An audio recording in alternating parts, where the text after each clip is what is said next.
kabar Anda semua? Assalamualaikum warahmatullahi wabarakatuh. Semoga selalu dalam keadaan sehat walafiat dan tetap semangat kembali berjumpa dengan saya Hezbun Arif dari Forum News Network. Kita hari ini sampai sehari ini masih menunggu apakah Nasdem akhirnya jadi mengajukan somasi terhadap Wakil Ketua KPK Alexander Marwata. Ini berkaitan dengan pernyataan dari Alexander Marwata bahwa Nasdem itu menerima aliran dana miliaran rupiah dari tersangka tindak pidana korupsi mantan Menteri Pertanian Syahrul Yassin Limpo. Syahrul Yassin Limpo ini adalah kader dari Partai Nasdem dan kalau tidak salah jabatannya sebagai Wakil Ketua Dewan Pakar ya di DPP Partai Nasdem. Jadi tudingan ini memang sangat serius karena kemudian saya banyak membaca itu kata sejumlah ahli hukum itu mungkin dia ini kalau sampai terbukti ada aliran dananya itu Nasdem itu bisa dibubarkan atau setidaknya dibekukan dan itu ada implikasinya terhadap pencapresan Anies Baswedan dan Muhaimin Iskandar. Apakah memang bunyi undang-undangnya seperti itu? Saya ajak Anda untuk berbincang dengan ini sebenarnya pakar backgroundnya sebenarnya pakar keuangan, dia pakar keuangan negara. Tapi beliau ini pada waktu menjabat eselon 1 di Kementerian Dalam Negeri itu terlibat dalam pembahasan undang-undang pilkada dan undang-undang pemilu. Nah, apakah betul di undang-undang pemilunya itu seperti itu ada? Mari saya ajak Anda berbincang dengan Dr. Hamdani. Assalamualaikum Pak Hamdani. Waalaikumsalam warahmatullahi wabarakatuh. Ya Mas Ersu. Ya, Anda dulu benar ya terlibat dalam pembahasan undang-undangnya ini ya? Ya, betul. Ya, oke. Jadi sebenarnya ini gimana kita memahami ucapan dari Wakil Ketua KPK dan juga sikap dari Nasdem yang akan mengambil tindakan somasi terhadap Alexander Marwata? Ya, jadi baik Mas Ersu. Jadi pernyataan ataupun perkataan yang disampaikan oleh Wakil Ketua KPK Alexander Marwata itu ketika melakukan penahan terhadap Syahrul Yassin Limpo itu hal yang tidak lazim. Hal yang tidak lazim karena sebelum Syahrul Yassin Limpo itu dalam periodenya Pak Jokowi ini, dalam 2 periode ini, itu sampai dengan Syahrul Yassin Limpo itu sudah 6 menteri itu yang tersangkut kasus rasuah ini. Jadi Ini lebih banyak dari eranya SBY ya, yang 10 tahun. Kita bukan dari ini yang dari Pak Jokowi sama masa jabatan Pak Jokowi ini. Ya dari pertama ada yang namanya Pak si Immanuel Nahrawi. Ya. Ada yang juga namanya Pak Idrus Marham. Ya. Ya. Itu yang periode pertamanya. Masuk lagi periode keduanya Yudi Hari Batubara. Ya. Masuk lagi di Prabowo. Ya. Setelah tadi Joni Plate. Nah, yang keenam itu adalah Syahrul Yassin Limpo ini. Dan kemudian jangan lupa juga dalam periode Pak Jokowi itu ada 3 ketua parpol yang tersangkut. Oh ya, siapa aja ya ketua parpol itu ya? Itu pertama yang tahun 2016 itu Surya Dharma Ali P3. Ya. Kemudian Romi, itu 2019 awal itu. P3 dua-duanya ya? Nah, kemudian Setia Novanto ya 2018. Itu 3. Nah, kecuali dari 9 tadi itu, kecuali yang namanya Joni Plate itu ditangani oleh Kejaksaan Agung. Nah, ketika pengumuman tersangka itu tadi, baik yang dilakukan terhadap yang lain yang di KPK yang 7 terhadap yang 7 orang tadi, maupun yang 1 orang di Kejaksaan Agung, kan 8 tuh. Ya. 9 dengan si Sadim. Itu tidak pernah komisioner KPK ataupun juga pihak Kejaksaan Agung secara vulgar menyatakan ditemukan. Ditemukan ini bukan diduga, ditemukan aliran dana yang dikatakan oleh Alexander Marwata itu ditemukan aliran dana menunjuk langsung kepada Partai Nasdem. Miliar rupiah.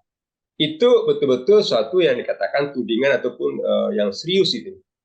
Bagi partai ya, karena tentunya dengan pernyataan perkataan itu tentu partai disandangkan itu stigma negatif sebagai partai yang koruptor atau partai korup itu luar biasa dampaknya. Mungkin Mas Esu mencoba melihat bagaimana pengaruhnya terhadap Demokrat ketika kader-kadernya menjelang Pileg 2014 itu banyak yang tersandung korupsi, anjloknya suaranya luar biasa. Itu tidak ada cerita aliran uang, tidak ada pernyataan dari KPK aliran uang masuk ke partai itu, nggak ada tuh. Jadi artinya tidak mudah seorang komisioner itu menyatakan adanya aliran uang, aliran dana itu masuk ke partai, itu tidak mudah mengatakannya. Ya. Dalam kasus Johnny G. Plate kan Pak Mahfud MD juga menyatakan ada, saya mendengar informasi ada aliran ke 3 partai, tapi saya menganggap itu hanya isu begitu ya Pak Mahfud waktu itu menyatakan. Ya, tapi tidak ada statement dari otoritas hukum. Yes. Jadi yang menangani itu tidak dari itu kan dari Pak Mahfud, silakan aja. Itu kan tidak boleh Pak Mahfud ngomong seperti itu. Kan itu ranahnya beda. Jadi yang ngomong itu ya kejaksaan yang menangani itu. Itu tidak ada. Yang poin yang kita katakan, perkataan demikian itu dilakukan secara sangat hati-hati ya. Mereka mengatakan apa tadi, ada aliran dana itu kepada partai politik, karena dampaknya bukan hanya sederhana, tapi juga menimbulkan kegaduhan dan juga keonoran.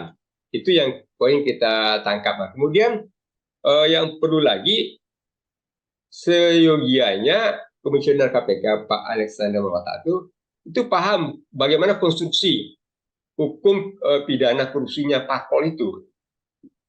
Kenapa kita katakan demikian? Kan pada saat mengumumkan itu,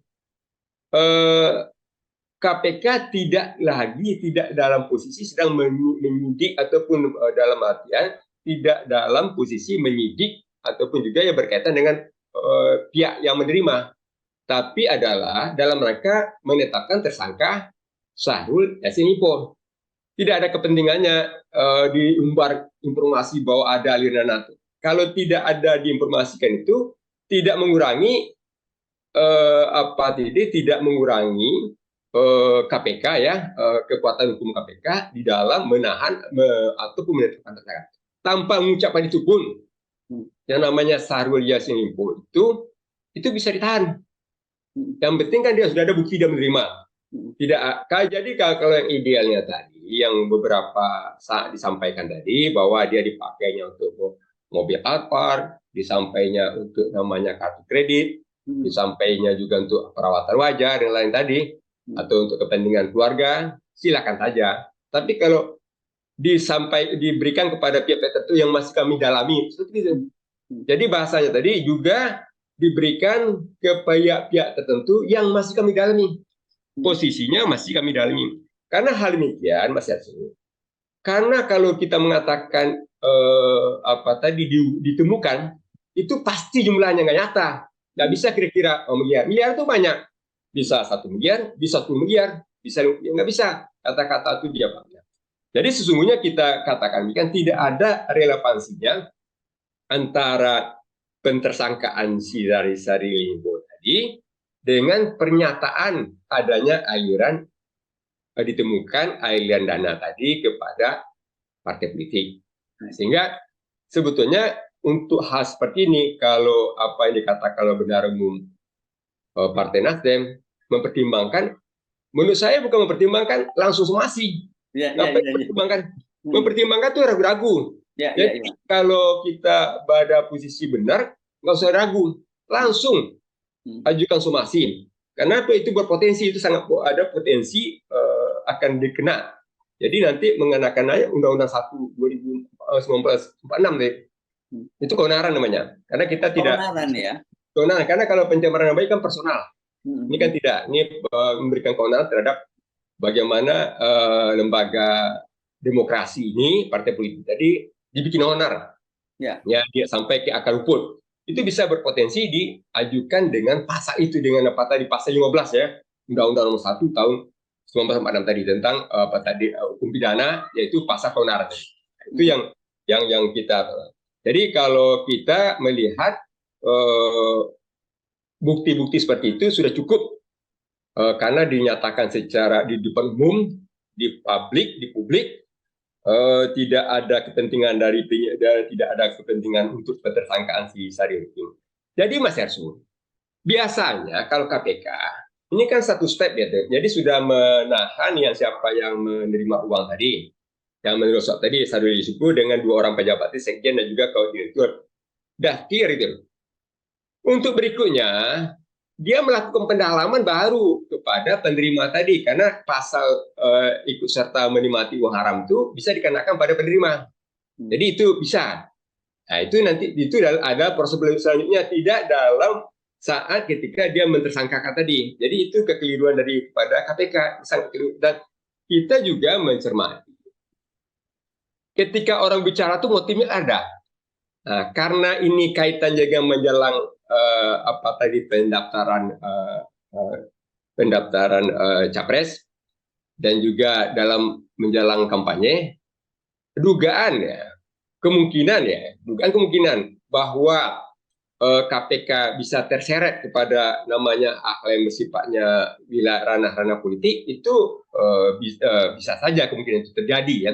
Dalam artian tadi kalau kepentingannya dalam rangka mengancam Partai Nasdem, bagaimana dalam supaya nantinya ada keraguan-raguan ketika proses pendaftaran ataupun yang lain tadi kan, atau dalam rangka menjatuhkan pamor koalisi perubahan ya, agar supaya nantinya Anies dan Amin, pasang Amin itu tidak sampai bisa mencapai hasil yang maksimal. Itu bisa saja cara-cara seperti itu dilakukan, tetapi tentunya tidak oleh aparat penegak hukum seperti itu, karena aparat clear dengan batas. Jadi ini negatif campaign ya, ini boleh disebut ya, bukan black campaign, udah black campaign ya, saya kira bukan negatif campaign lagi ini ya.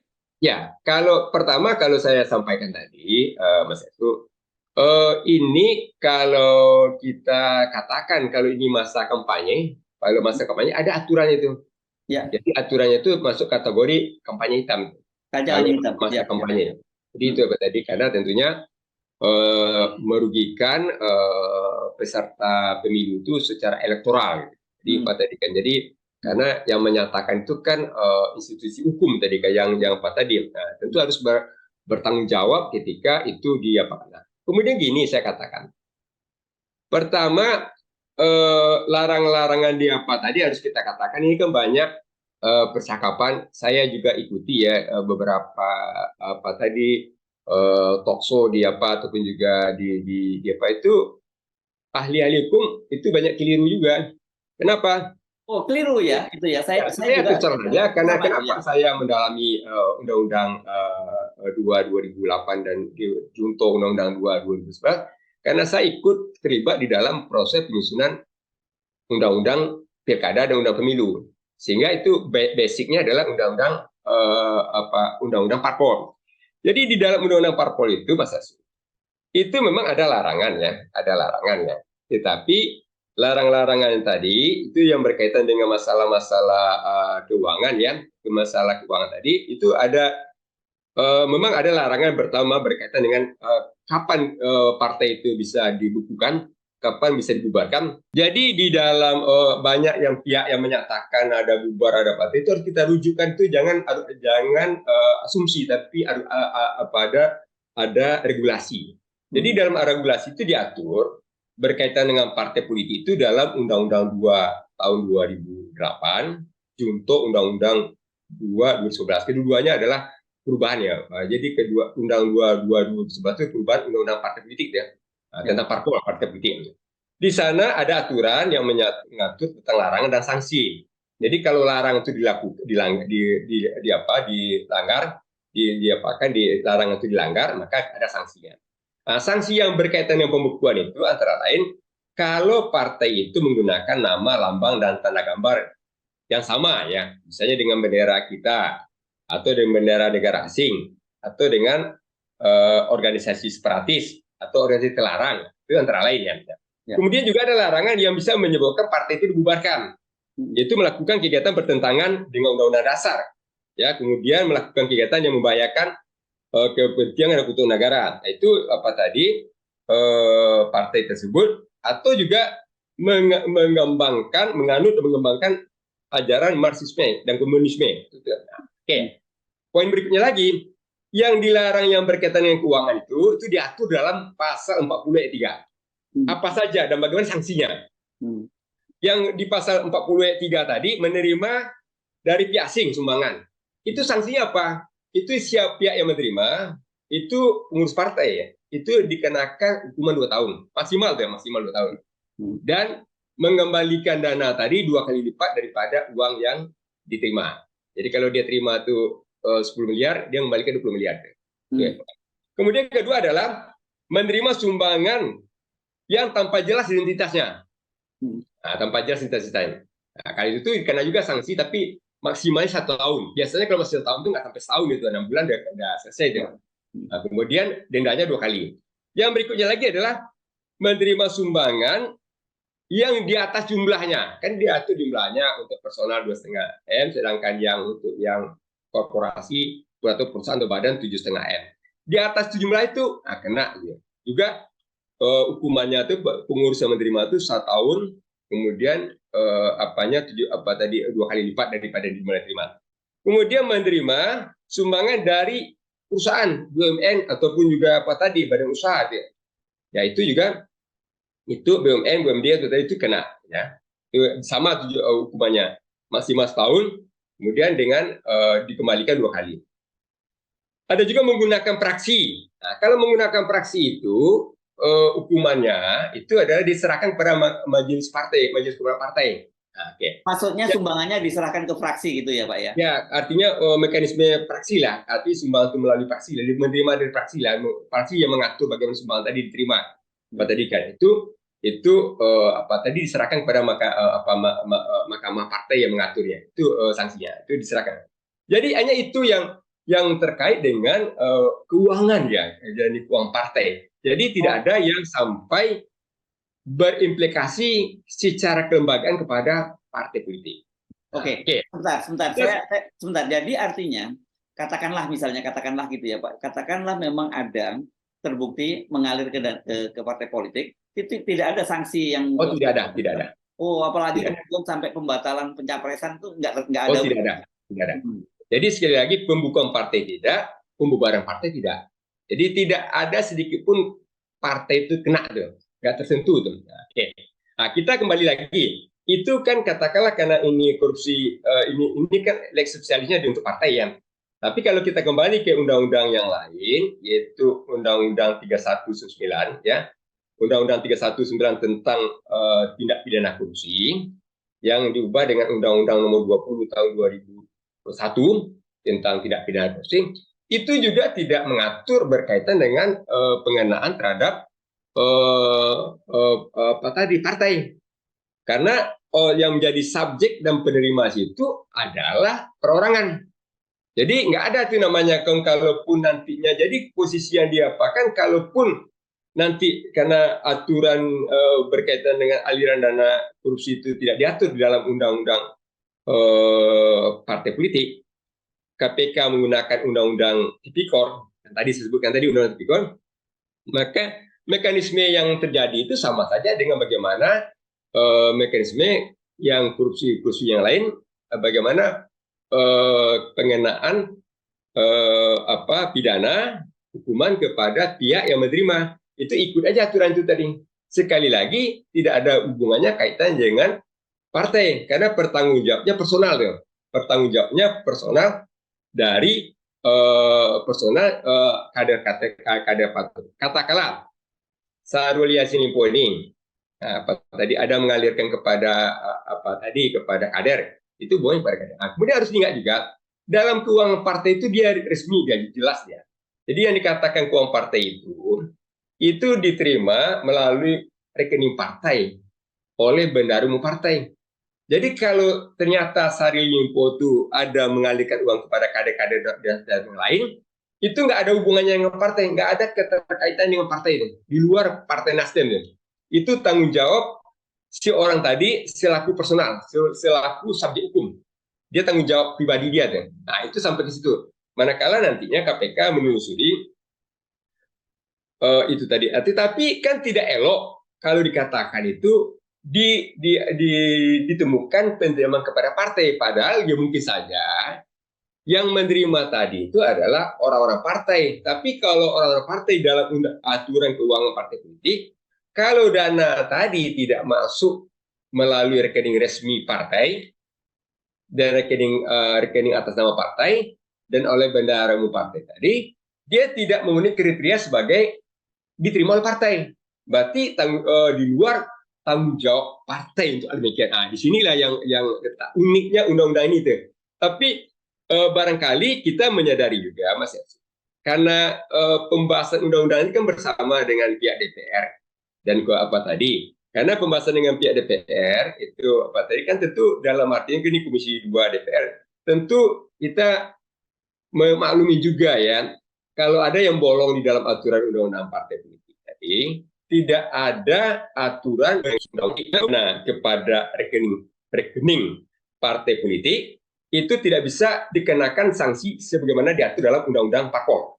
Kalaupun itu dikenakan sanksi dengan undang-undang tipikor, maka sanksinya atau pidananya tadi itu ikut dengan pidana seperti yang lain. Jadi tidak spesifik dia. Jadi aturannya tidak spesifik.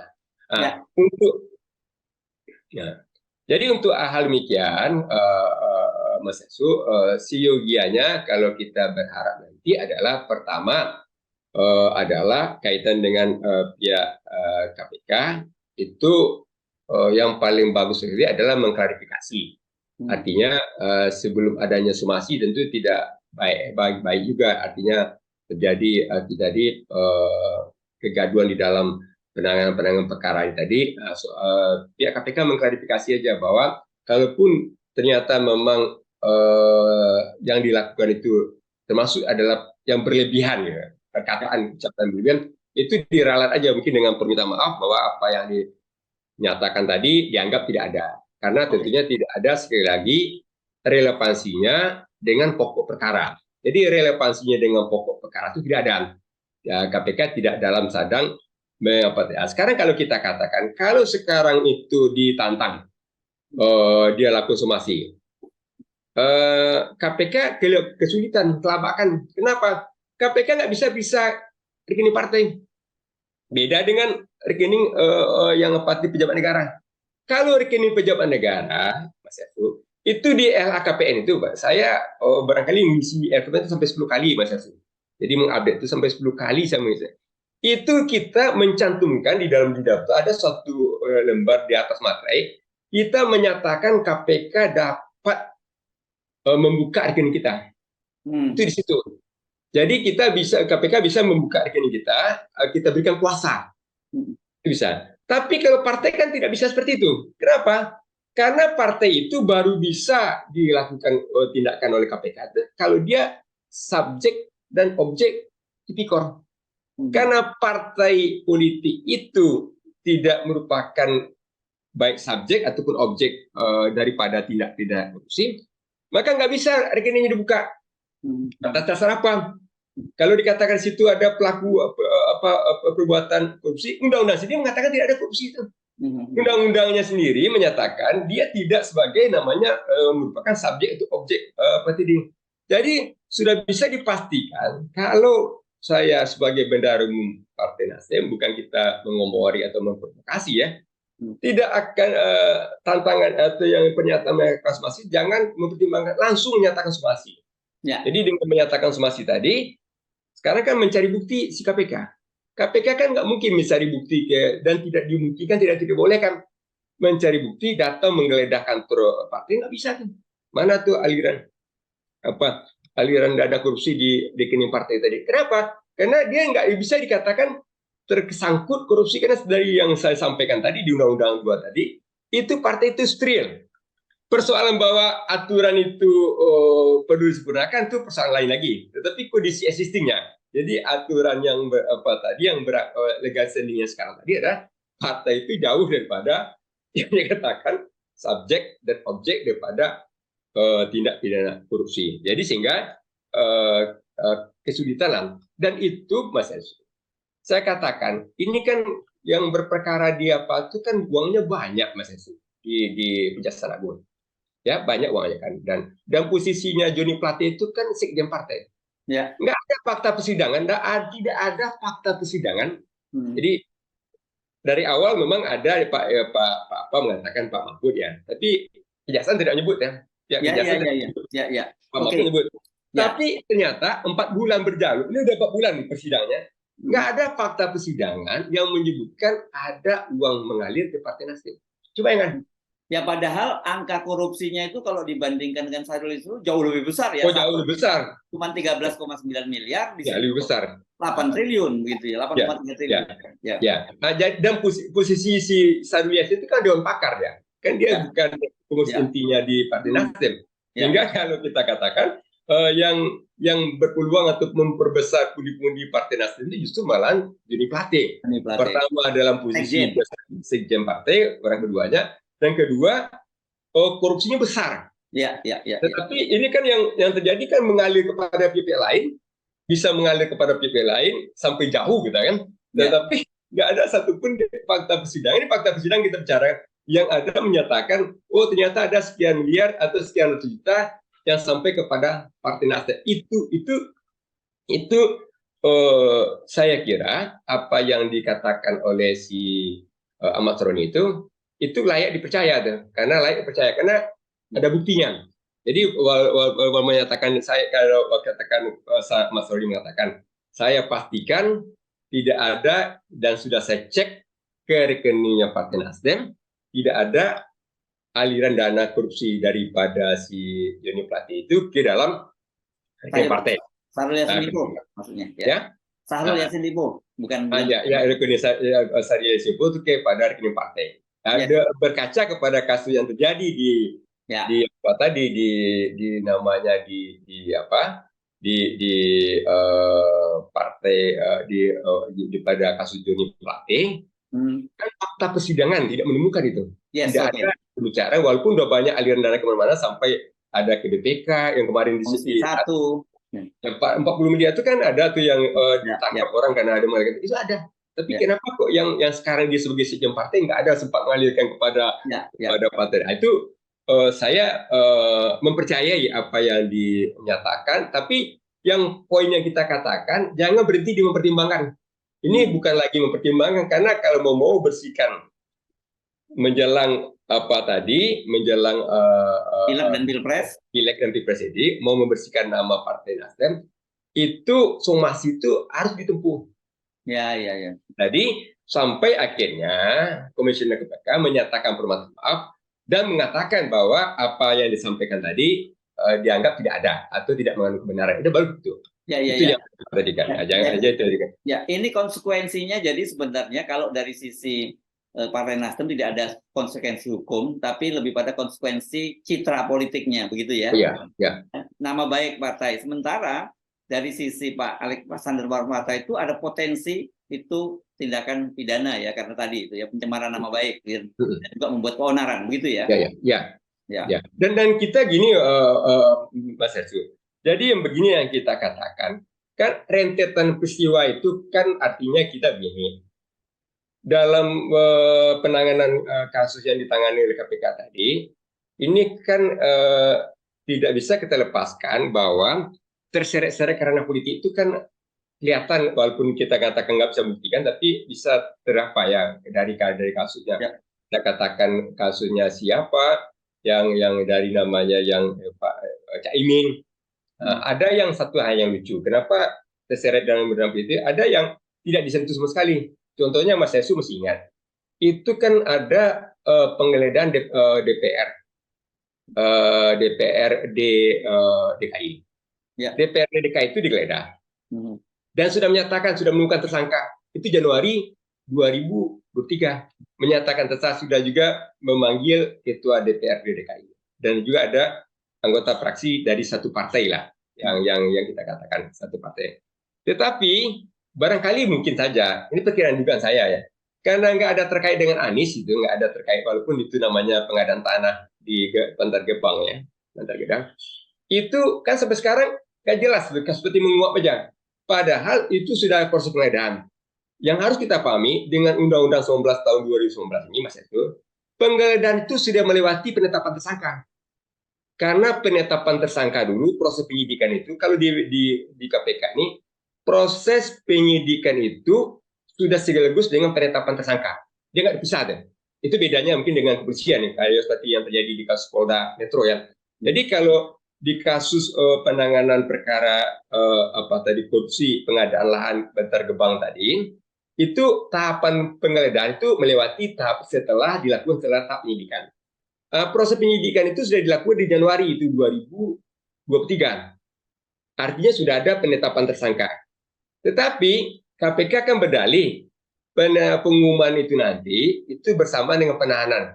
Nah, pertanyaan kita, kalau sudah ditetapkan tersangkanya sejak Januari 2023 sampai berselang 10 bulan belum juga ditetapkan tersangka, itu gimana namanya tuh? Berarti kan ada kalau dalam konteks itu tembang pilihnya KPK tadi. Di sini yang kita mengatakan kenapa peluang-peluang kemungkinan terseret kepada ranah-ranah politik itu perlu diwaspadai kan kalau kemungkinan KPK, apalagi menjelang proses pendaftaran ini tadi dan pendaftaran. Oke, baik. Terima kasih Pak Hamdani, sangat clear ini persoalannya ya. Sampai ketemu lagi. Assalamualaikum warahmatullahi wabarakatuh. Salam warahmatullahi wabarakatuh. Mari Pak Setu, terima kasih banyak Pak Setu.